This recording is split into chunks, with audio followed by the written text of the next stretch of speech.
देखो आज मैं आईआईटी बॉम्बे में हूँ।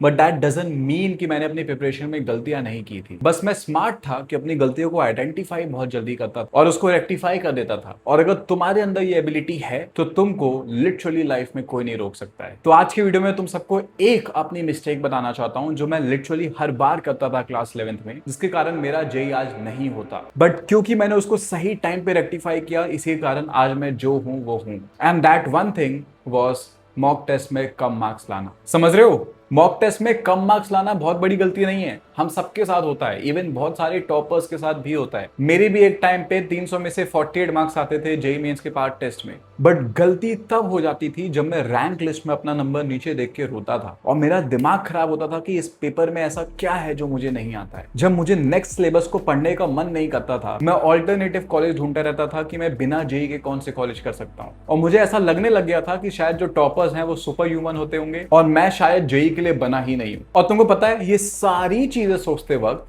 मैं एक चीज था जो मैं नहीं करता था, और अगर मैं वो कर रहा होता ना तो आज मैं शायद और भी बेटर पोजीशन पे होता। And that one thing is अपने मॉक टेस्ट को एनालाइज करना। और आज यार मैं तुमको एक वो तरीका बताने वाला हूं जिसके थ्रू सिर्फ मॉक टेस्ट को ढंग से एनालाइज करने के कारण मैं आज आईआईटी बॉम्बे में हूँ। और यार मैं इतना खुश हूं कि इतने सारे ट्रायल एंड एरर के बाद मैं एटलीस्ट उस पोजीशन पे पहुंचा जहां पे मुझे अब एग्जैक्ट तरीका पता है एनालाइज कैसे करना है। अगर मैं अपने 11th वाले वर्जन को ये बता पाता तो मजा आ जाता है। तो अगर तुम भी मॉक टेस्ट में कम मार्क्स लाते हो, रैंक लिस्ट में अपने आप को देख के दुखी हो जाते हो, बाद में पढ़ने का मन नहीं करता है, चाहे कितनी भी मेहनत कर लो मार्क्स नहीं बढ़ते हैं, तो तुम एक चीज है जो गलत कर रहे हो और आगे के पार्ट को ध्यान से सुनना। देखो, इस बात को समझो कि मॉक टेस्ट बनाए क्यों जाते हैं। The reason we give mock test is to actually test our ability कि क्या हम रियल जेईई में जैसे एनवायरनमेंट में परफॉर्म कर पाएंगे कि नहीं। तो हमें अपने मार्क्स को देख के पता चलता है कि हम नहीं कर पाएंगे। तो हमारा सबसे हम्बल अप्रोच क्या होगा? देखना कि हम क्यों नहीं कर पाएंगे और उसको इंप्रूव करना। बट हमारा एरोगेंट अप्रोच, जो मेरा अप्रोच था, जो तुम्हारा भी अप्रोच है, वो ये है कि ये सोचना कि शायद मैं जेईई के लिए बना ही नहीं हूँ, मॉक टेस्ट में अपने मार्क्स कम देखना, एग्जाम में चीटिंग करना,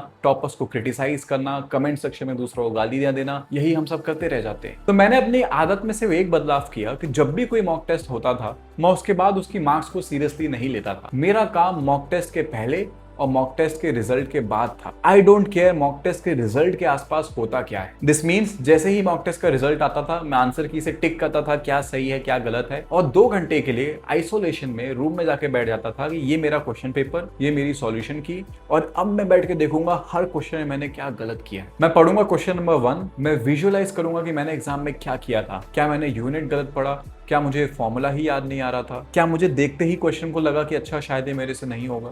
क्या मैंने इस इजी क्वेश्चन पे ज्यादा टाइम दे दिया? मैं फिगर आउट करूंगा कि मैं गलत क्या कर रहा था।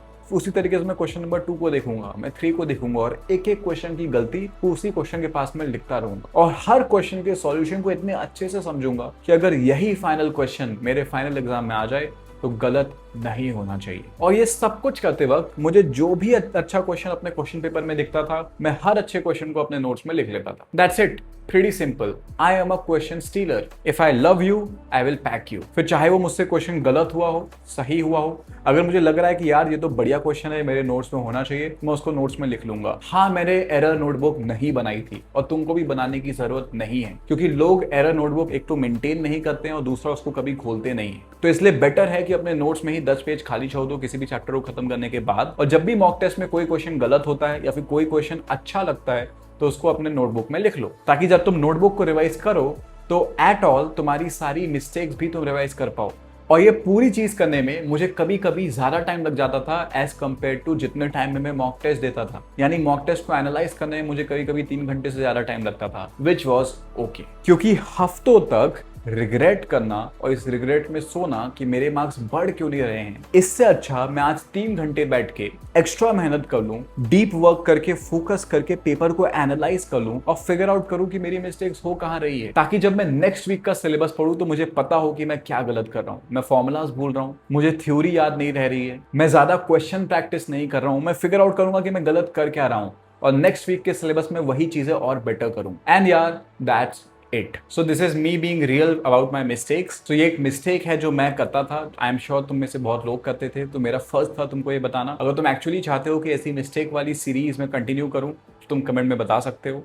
अगर तुम कोई पर्टिकुलर मिस्टेक्स कर रहे हो, तुम चाहते हो कि मैं उसका सॉल्यूशन दूं, तो तुम उसको कमेंट कर सकते हो ताकि मैं उसके बारे में तुमको बता पाऊं, ताकि मैं उसका रिप्लाई कर दूं या फिर उसके ऊपर एक वीडियो बना दूं। और तुम्हारे किसी भी फ्रेंड के अगर कम मार्क्स आ रहे हैं तो ये वीडियो उसको भेज दो, ठीक है? So I am reading your comment. All the best.